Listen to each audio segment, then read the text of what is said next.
Good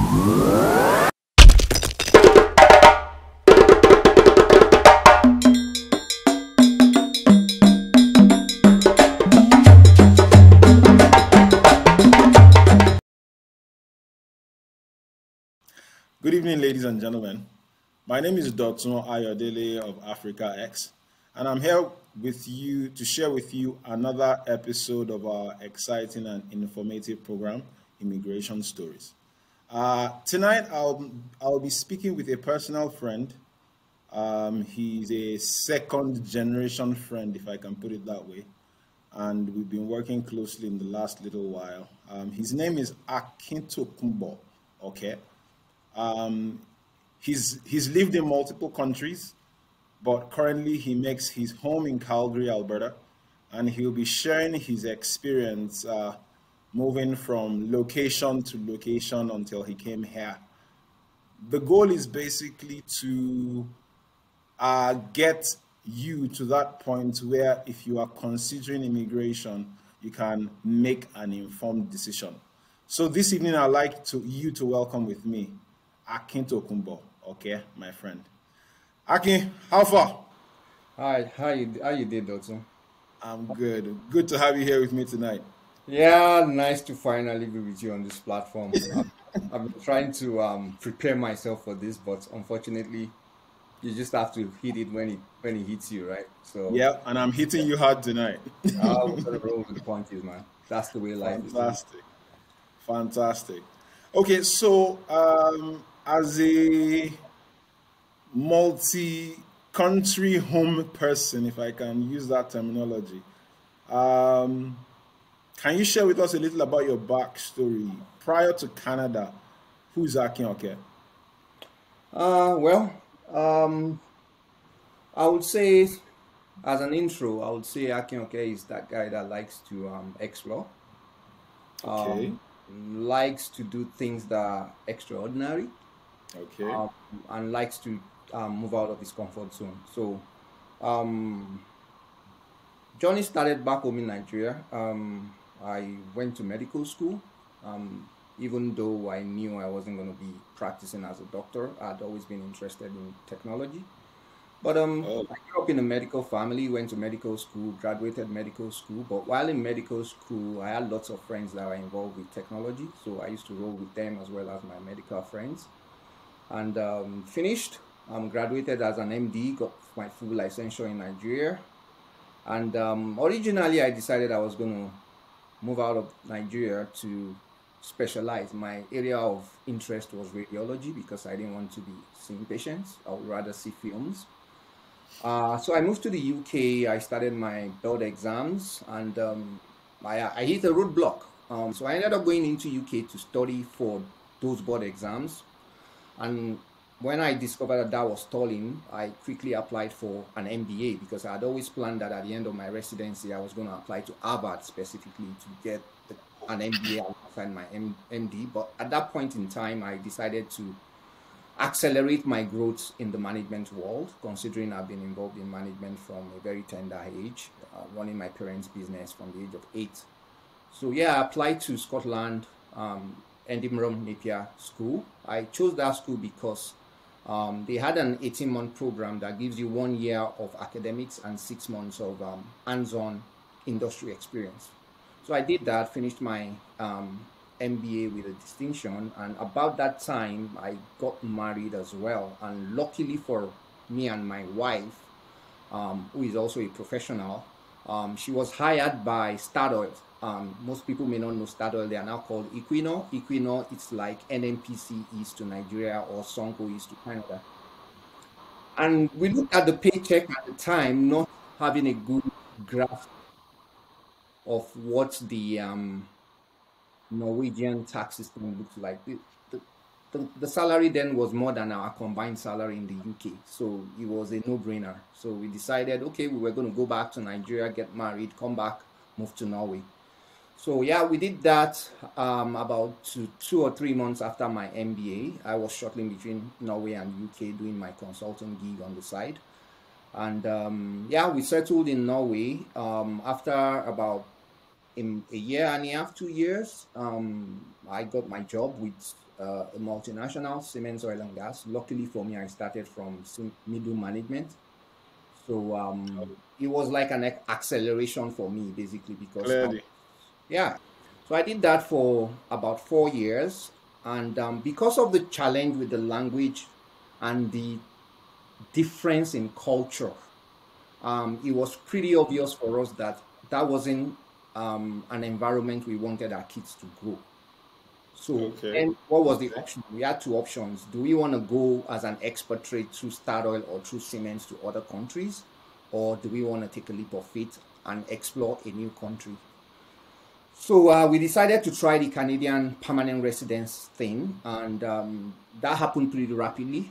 Within a year or two, we had papers ready. At the time, we were actually called to come and land. We're not even prepared to move. So we landed August 2013. Luckily for us, we had very close friends that we basically used to spend every weekend with while in Norway, who had already moved to Canada. So coming into Canada as a landing immigrant was very interesting. It was more like a vacation. 10 Okay. days. We spent 10 days, but those 10 days were very, very informative in the sense that, we visited Callaway Park, we went to REA's building, we explored downtown, seeing all the oil and gas companies building side by side and everything. And yeah, and I made some connections within Siemens at that time. I actually went to the Siemens office in Canada, and honestly, I was turned back. Basically, the secretary wouldn't allow me in, even with my Siemens ID. So You are not surprised by that anyway.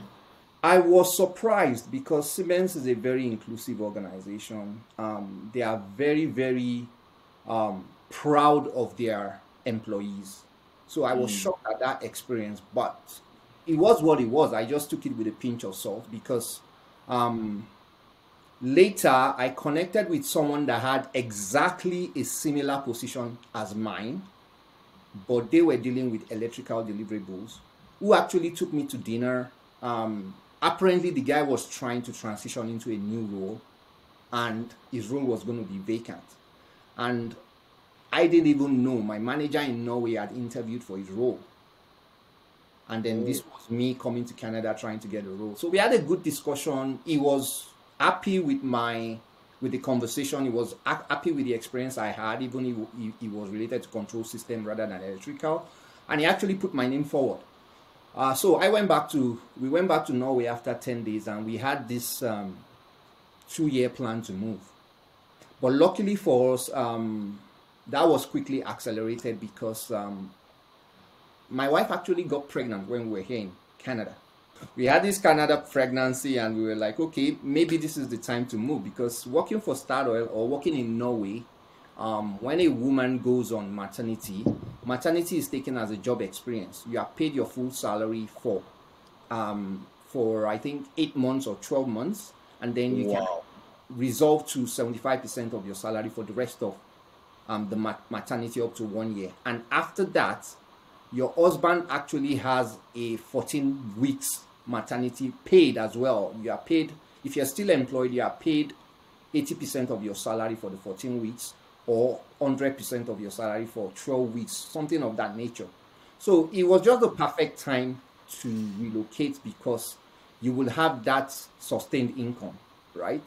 And from what I understood from Canada, speaking to friends that had moved, most of my friends moved as expatriates, and a few moved as people that moved and then started looking for work. But at that time, the oil and gas industry was booming. You're a Nigerian, probably had worked in oil and gas. You worked in oil and gas in Norway. It's a no-brainer. You find something within a relatively short time in Calgary in particular, because I relocated to Calgary. But unfortunately, we came in 2014. It was about the time the oil and gas industry became rocky. And I was still working with, I didn't resign from my job in Norway. I was still working with Norway. So the plan was bring in the family, settle them in, and I was going to be shuttling. And I was lucky because my team at that time was in a very stable state. I could I could work from home consistently for a year. because we all knew what to do. The responsibilities were well placed. I had always worked with virtual teams because I had a team in India I was managing, I had a team in Germany I was managing. So it was pretty easy for me to synchronize into the work from home. That's why, for example, now during COVID, it's very seamless for me to work from home. And my projects have always been successful working virtually. So shuttling Norway, Canada, and then making further connections within the organization.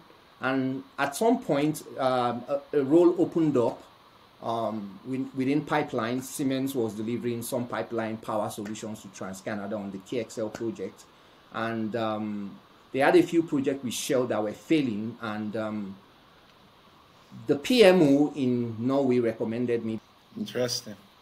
So if I'm recapping what you said, your first move was to further your medical career. Yeah, Your second move was for economic reasons. Basically, you saw a better check across the pond, and you made the leap from the UK to Norway. And the last one was family. So exactly. basically, from what you're telling me, you've moved for every reason that human beings move. You've moved for That's education, the way life you've is. moved for the Yeah, cash, and you've moved for the family. exactly. And the move to Canada was driven by the fact that you wanted to make a home for your family in a different environment. That is spot on, Wow. Doctor. That's It's, spot on. Canada, it's multicultural, yeah, right? definitely. And it is so diverse, both career-wise as well as culturally. Mm, And with our experience so far, it's been almost 7, 8 years going now. Um, any culture that finds its roots within any locality in Canada can thrive because of the way the country is yeah, established. that's So if clearly you are that's able clearly to, the fact. That's my own experience as well. yeah, if you're able to take advantage of that multiculturalism and build an empire, either career empire, family empire, entrepreneurial empire through that, the hope that you will succeed is very high compared to countries where you have to compete for languages, you have to compete to fit in, you have to compete culturally, you also have to compete to speak the language.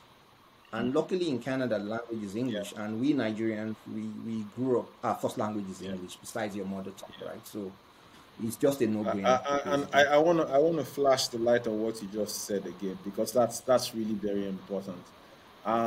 There's no point going being an immigrant. I won't say there's no point, but being an immigrant in a country or an environment that is monocultural, where if you don't speak the language, you can never fit in, where um, you will struggle for acceptance because everything about you just says you're not from here.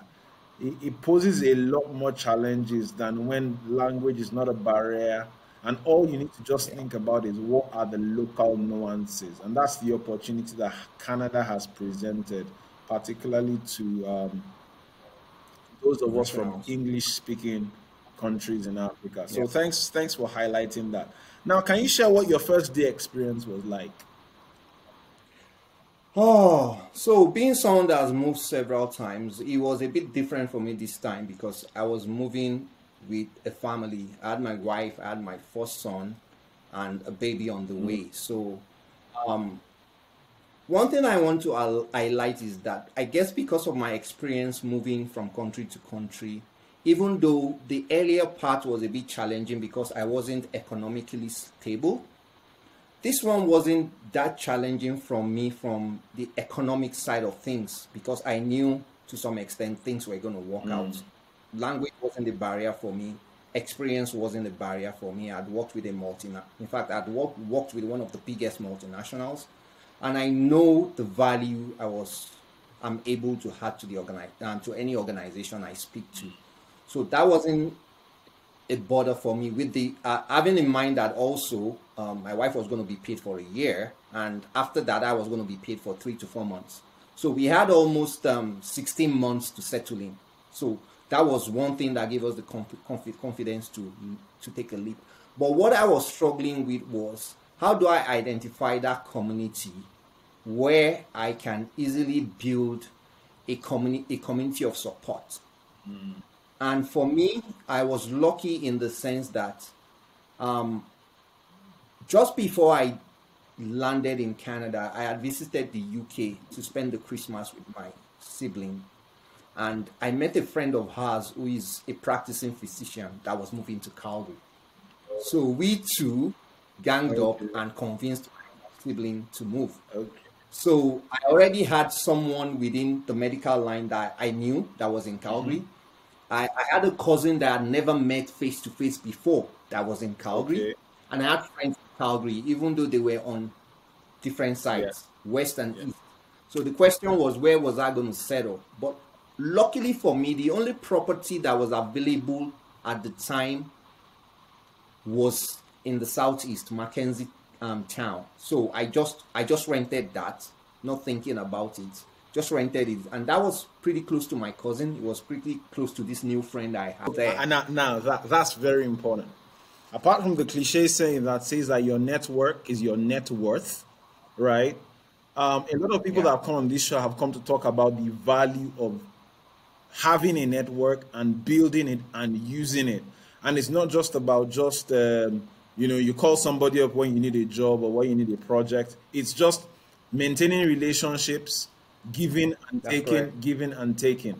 So you right from Yeah, day one, what you're telling me is that you've made up your mind you are going to find a community that you are going to be part of, that you are going to be given to and taken from as the need arose. That was your set goal from day one. Is that right? that's correct. Actually, even before I immigrated, through LinkedIn, I had already started making connections because I had been taking interviews via Skype while I had not even planned to. I did a lot of networking through Yeah. LinkedIn, through by connecting with people, asking questions about the oil and gas industry, project management in Canada, strategic management in Canada. I joined a few Canadian-based LinkedIn group and was connecting. So even before I moved, I had a huge number of project managers that were working out of Calgary that I had connected with, and I met a few of them when I moved here eventually. But for me, the network, I usually don't get success with the network career wise. It's been more of social wise. So, for example, the networks I make, for example, a lot of my friends that go to the same church with me, or new friends that go to the same church with me, our kids go to the same school. So when Okay. I'm stranded, they can pick me up from Yeah. school. Maybe my Those are the networks that are more important actually, because at the end of they relieve you of a lot of stress, yeah, right? They relieve you yeah, of a lot of stress. it relieves you of a So whole that, boatload of stress. exactly, and they also create an environment for you to let off the Yeah. steam. Because I'm a unique person in the sense that when I meet you, I know how I can benefit from knowing you. Mm. I know friends that I can talk to about career. I know friends that all I can talk to is family. I know friends that I can talk to about relationships. I know friends that I can talk to about faith. Yeah. And I know friends that I shouldn't say anything to at all. Those are no friends. So that, they are still friends, right? They are still friends. It might just be the kind of friends that you want to take a walk with, you want to play table tennis with, nothing personal. Okay. But that's just the way they add value to your Yeah. life. Yeah. Yeah. It's not that there is something bad about them. Okay. It's just that why should I be friends with you if you can't add value to my life? Yeah. So I look for that good thing in you that adds value to my life, and as I open up myself to you, I take advantage of that, depending on if you open up yourself to me or not. For me, it doesn't really matter as long as we are able to um, derive value from being together. That's my own basis of building those network, and my network extends beyond just the African community. I have friends from church that are my dad's age, that are my friends that I sit down and have coffee with because that is where I get my wisdom from. Yeah. Yeah. And most of my friends, except for very few, are much older than me. I make friends with people older than me because I want to be able to speak at their level, and I want to be able to learn and not make the mistakes they made. So that's the value of network for me. It doesn't matter your culture, it doesn't matter your background. If you're ahead of me in any area of life, I'll connect with you, learn from you, give you the little I have, because it's a symbiotic Yeah, relationship, right? 100%. And 100%. we all grew from there. And that's the beauty of what Canada gives you. Okay, so first, it's one, the network is key. Two, It it's is great key. to define relationships, and relationships are Yeah, not the same. And when you find what the they are not. relationship is about, then stick to the onions until something changes, right? Exactly. Nice. Exactly. Invest in it. That's the Yeah, thing. Invest in it, yes, because if you don't invest in it, it's not going to grow. you're right. You need to take that into faith and be the giver rather than the receiver. Okay. Okay, Yeah. that's some that's some good knowledge there. And that's these are life keys for life that you are dropping. So my friend, you are dropping bars tonight. Now, this is I'm a fool. this is 7 years in, right? That's right. 7 years deep. How's the journey been all this while? Well, it's been good, the bad, and the ugly. So that's what I tell people. Everybody's journey to Canada is Yeah. unique. But there is something that needs to be consistent across those uniquenesses. First thing is your commitment to being successful, your faith. I'm a Christian. I have faith in God. I believe when I make a move, God blesses it. It might take time for me to see the result of that blessing, but I train myself to be patient enough to take to see the benefits that come with the blessings God has placed on my move. So, speaking to you and based on everything I've said, I'm sure people will look at this interview and say it's been rosy. It hasn't been. Yeah, I came here working as a foreign employee. God became a local employee. 3 months into it, I had to leave that organization. It was a voluntary leave, but it was a painful leave because I thought it was an organization I was going to be with much longer, because I was really adding value to the organization and they loved me in the organization. My manager in Norway had worked on a contract with me with our Houston colleague, and he has actually spent a night in my house. That is how inclusive Siemens has been and the value they've added to my career as a person. And that's one side of it. But I had to leave the organization, and that was 7 months that I had to decide what I wanted to do. Yeah. And within that 7 months, with my entrepreneurial drive, I was able to connect with Dotun, and we actually went into a business venture, Calgary Family Clinic, which we are currently working on to grow. So even though I still have my 9 to 5, I'm still doing my entrepreneurial thing, and it's challenging having a 9 to 5 and doing Yeah, that, yeah. trying to grow it. It's challenging physically, it's challenging spiritually. I know some people might not be able to say that, but it's challenging spiritually, it's challenging financially, Yeah. and it challenges you mentally as well, because you need to be able to assess what you're doing and be able to respond to change as quickly as possible. Because if you look at luckily for us, it's an healthcare business, and the health landscape when we came to Canada and 7 years now is totally Yep. different. 100%. And those are the changes that has happened that you need to respond to as quickly as you can. And being able to do that takes a lot of guts. It takes a lot of commitment. It takes a lot of you actually humbling yourself and depriving yourself of some luxuries that you would have had. Nice. So yeah, we did that, and 7 months into that, I had the opportunity of joining another fantastic organization, Therapy Environmental Solutions. They are a recycling company.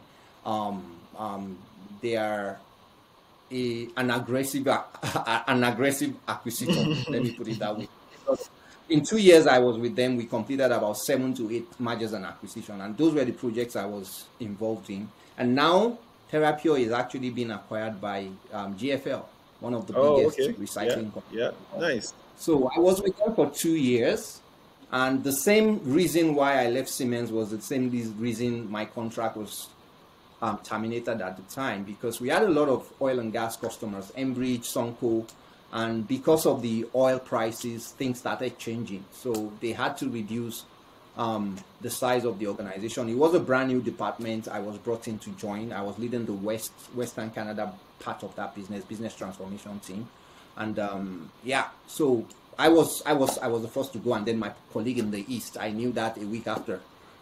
So second loop of my experience with not having a job. I never experienced that before I came to Canada, but I've experienced it twice in Canada, and it is challenging. It is challenging, but with God on your side, with you being focused, with you making the right network or planning your strategies, learning from people, you will always make it through. That's the beauty of Canada because Canada is huge. Right now, I'm not. I'm working for an Ontario company. Luckily, because of COVID, I'm working from Calgary. I've never left Calgary, and my projects are doing well. That's the beauty of Canada and the beauty of technology, being a technology lover. Yeah. So thank you very much, Tokumbo, for making this happen. Thank you for choosing to spend Oh, this time